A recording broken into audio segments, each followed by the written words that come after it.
Hello bachcho, let's read the question. Here the question is saying that the oxidation states of nitrogen in case of aniline and nitrobenzene are. ठीक है, अगर हम बात करें aniline की या nitrobenzene की तो इसमें हमें बताना है नाइट्रोजन का ऑक्सीडेशन स्टेट क्या होगा। हमारे पास चार ऑप्शंस गिवन है, चलिए सॉल्व करते हैं इस क्वेश्चन को। So let us write down the oxidation state. ठीक है, अगर हम बात करें what is the structure of aniline, ठीक है, एनिलिन का जो स्ट्रक्चर होता है दैट इज बेसिकली इसका जो फॉर्मूला होता है दैट इज C6H5NH2। मतलब बेंजीन रिंग के ऊपर हमारे पास एक NH2 ग्रुप प्रेजेंट होता है। सिमिलरली अगर बात करें what is the formula for nitrobenzene, जब हम बात करते हैं नाइट्रोबेंजीन के फॉर्मूला की then it will be C6H5NO2। ठीक है, तो यहाँ पे क्या होगा, बेंजीन रिंग के ऊपर हमारे पास एक NO2 ग्रुप प्रेजेंट होगा। सो अगर हमें इसमें से नाइट्रोजन का ऑक्सीडेशन स्टेट फाइंड आउट करना है सो हमें सबसे पहले सबके ऑक्सीडेशन स्टेट्स पता होने चाहिए। ठीक है, अगर we talk about hydrogen here, hydrogen का जो ऑक्सीडेशन स्टेट होता है that is +1।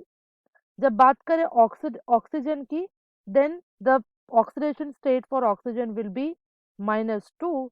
And if we talk about C6H5, ठीक है, जब हम C6H5 की बात करें तो इसका जो ऑक्सीडेशन स्टेट होता है वो होता है +1। चलिए अब सॉल्व करते हैं। फर्स्ट ऑफ ऑल चलिए सॉल्व करते हैं एनिलिन के लिए। ठीक है, so when we talk about aniline का फॉर्मूला है C6H5NH2। इसमें से हमें नाइट्रोजन का ऑक्सीडेशन स्टेट चाहिए। सो C6H5 का गिवन है that is 1, we can write it as 1।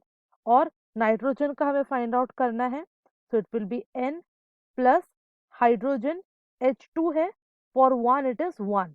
ठीक है, फॉर 1 हाइड्रोजन इट इज 1, तो 1 into 2 it means 1 plus N plus 2 equals to 0। ठीक है, क्योंकि ओवरऑल चार्ज हमारा 0 हो जाएगा। So from this we get to know that the oxidation state for nitrogen in case of aniline will be -3। Fine, चलिए अब find out कर लेते हैं the oxidation state in case of nitrobenzene. ठीक है, जब हम बात करते हैं नाइट्रोबेंजीन की तो the formula for it will be C6H5NO2। ठीक है, C6H5 का गिवन है हमारे पास oxidation state that is 1, nitrogen का फाइंड आउट करना है। Here we have 2 oxygen, for 1 it is -2, तो -2 into 2 ओवरऑल चार्ज इज 0। इसको सिंप्लीफाई कर लेते हैं, 1 प्लस N -4 इक्वल्स टू 0। अगर इसको सॉल्व करेंगे it will be N 4 minus 1 that comes out to be +3। So here we get N as +3 और यहाँ पे जो N है that is -3। So we can say in case of aniline the oxidation state of nitrogen is -3 and in case of nitrobenzene the oxidation state for nitrogen will be +3। तो जो हमारा correct answer यहाँ पे होगा that will be -3 and +3। So option A will be the correct answer for our question. ठीक है, so this is the final answer for our question. I hope you understood the question well. Best of luck.